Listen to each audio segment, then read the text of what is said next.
E aí galerinha, beleza? Eu sou o seu professor de física, o Eric Silva, seja bem-vindo mais uma vez nesse canal, o canal Circuito da Física. Hoje é a aula número 2, eletromagnetismo, campo magnético, experimento de Oersted e também a lei de Biot-Savart. Então, venha comigo e vamos aprender física com qualidade. Ó, gente, a gente tem uma fonte de campo magnético, que seria um ímã, certo? Esse ímã aqui, formado de barra, as linhas de força aqui, elas saem, tá? Elas saem do norte e entram no sul. E o vetor campo magnético, ele é sempre tangente à trajetória, certo? Sempre tangente à trajetória. Isso é muito importante de você entender, certo? Essas linhas de força aqui, tá? Elas são linhas, que a gente chama de linhas imaginárias, na verdade, né? E a gente pode perceber isso também se você usar limalhas de ferro, que é uma espécie de pó de ferro. Você pega um ímã em formato de barra, você coloca o pó de ferro ali e você vai ver essas linhas, de fato, essas linhas imaginárias. Isso é interessante, tá? E esse B aqui, que eu vou chamar de vetor campo magnético, ou vetor indução magnética, certo? E a gente também tem a situação de um campo magnético uniforme, né? Eu não vou falar sobre ele agora, de forma mais profunda. Na próxima e uma outra aula oportuna eu vou falar um pouquinho mais sobre o campo magnético uniforme. Mas você pode ter um campo magnético uniforme dessa forma aqui também, certo? Você tem um ímã em formato de U, certo? E você tem aqui onde é que estão essas setas do vetor campo, o campo vai ser constante e uniforme. A gente pode ter também nessa configuração aí, certo? Ó, a atração, né, se você for olhar a configuração da atração através de linhas de força e linhas de campo, né, você vai ver aqui que, ó, quando eu coloco o polo sul com o polo norte com o polo sul, você vai ver que essas linhas elas vão, né, você vai ver essas linhas vão sair do polo norte e entrar no polo sul, normalmente, certo? E aqui você tem aqui, ó, o campo, ó, você vai ver a atração que ocorre aí, certo? Da mesma forma você tem a repulsão, né, que seria, né, essas linhas não vão se cruzar. É um pouco parecido até com a ideia das cargas positivas, cargas negativas, né? Força. E aí você vai entender que vai aparecer uma ideia de força magnética, né? A gente vai falar agora, por enquanto, eu vou falar a ideia de campo, certo? Mas vai aparecer uma força magnética. Eu até falei no curso de eletroestática sobre a ideia de campo. Campo elétrico, campo gravitacional e campo magnético. E é claro que quando você coloca algo imerso nesse campo, né, pode ser uma carga, pode ser, né, um ferro, enfim, ela vai sofrer uma atração ou uma repulsão, dependendo vai aparecer uma força magnética ali, certo? Se você tem um campo, certo? Qualquer coisa que você coloca, né, esse objeto pode sofrer a ação de uma força, que essa força a gente chama de força magnética. Mas a gente vai falar em outra aula sobre esse carinha aí. Vamos falar sobre o experimento de Oersted, ou Oersted, como algumas pessoas chamam. Ele fez um experimento em 1820, ele publicou uma espécie de artigo, né, e que mostrava a relação da eletricidade com o magnetismo. E isso foi através de um experimento que ele usou uma bússola, certo? Onde você tinha uma corrente, ele fez um circuito, né, um circuitozinho, e aí ele fechava, né, esse circuito aí, tá? Ele usava esse circuitozinho com uma certa fonte, com uma fonte aqui, passava uma corrente elétrica e a bússola mudava de direção. Ela tinha uma orientação. Sempre que ligava aqui o circuito, ela mudava de direção, certo? Aqui em cima você vê que ela não está normal, está paradinha. Mas quando ele ligava o circuito, aparecia sempre essa orientação. Esse experimento você pode fazer em casa, né, com a ajuda de adulto também, você pode fazer. Você tem uma pilha, você tem uns fios e você pode colocar uma bússola próxima, qualquer bússolazinha, né, colocar próximo e você vai ver que realmente isso acontece. Então isso foi a união da eletricidade com o magnetismo. E até então, com mais avanços, né, sobre o estudo da eletricidade e magnetismo, foi mostrado também que tanto a ideia de corrente elétrica produz campo magnético, como também a variação de campo elétrico produz campo magnético, enfim. E variação de campo magnético produz corrente elétrica, e isso foi, né, a gente tem aí, que eu vou até trabalhar com vocês sobre a lei de Faraday, né, mais na frente, certo?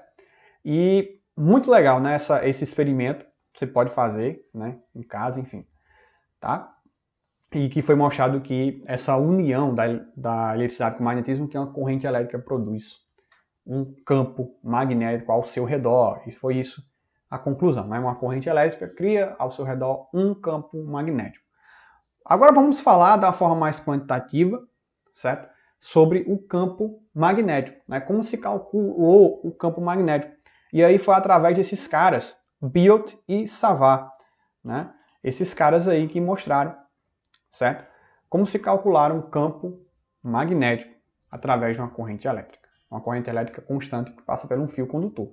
Certo? Então, ó, imagina que eu tenho um plano alfa aqui, essa corrente está em cima desse plano, ela faz um ângulo em relação à distância até um campo, um ponto aqui, que é um campo magnético que está entrando e saindo, né? Está entrando aqui por baixo e saindo aqui nesse plano, que eu vou chamar de ΔB, que ele pegou também um pedaço desse fio, um pedaço pequenininho, um ΔL, certo? Claro que isso aqui, gente, é para o ensino médio. A gente trabalha usando esses conceitos muito do cálculo diferencial. Mas nesse caso, como é para o ensino médio, eu trouxe aqui uma espécie de simplificação, certo? E aí você tem uma distância, tá? E você tem um campo aqui, tá? Orientado. E uma corrente passando por esse fio, certo? Eles denotaram o seguinte, que o campo magnético ele depende de duas coisas, né? Na verdade. A corrente elétrica, né? Quanto maior a corrente elétrica, maior o campo. E também a distância, né? A distância onde eu estou analisando da corrente, né? Estou analisando esse campo. Então, né, você vai ver que isso foi mostrado também depois com a Ampère, né, que ele tem a lei de Ampère, que no caso um campo magnético, calcular um campo magnético num fio retilíneo longo, né, que atravessa uma corrente elétrica nesse fio, certo? E aí ele trouxe essa contribuição muito importante, né, a lei de Biot-Savart, que no caso ela corresponde à ideia até da lei de Coulomb, né? A lei de Coulomb foi tão importante para a eletricidade como também a lei de Biot-Savart foi para o magnetismo. Isso é muito legal, certo? Esse μ, essa letrinha grega chamada μ, a gente chama de permeabilidade magnética do vácuo, certo? E ela tem um valor. Esse valor aqui, gente, é no vácuo. Tá? Esse valor aqui, até vou colocar aqui, é no vácuo esse valor. 4π vezes 10⁻⁷, Tesla vezes metro, certo? Tesla vezes metro por ampere, certo? E a unidade de campo magnético foi em homenagem ao Tesla, né? Que é o T, certo? O multi-inventor Tesla, o grande Tesla, né? E aí foi esse foi a unidade do campo, essa é a permeabilidade magnética, e esse é o cálculo do campo magnético aqui, através pela lei de Biot-Savart. Mas a gente vai falar um pouco mais, tá?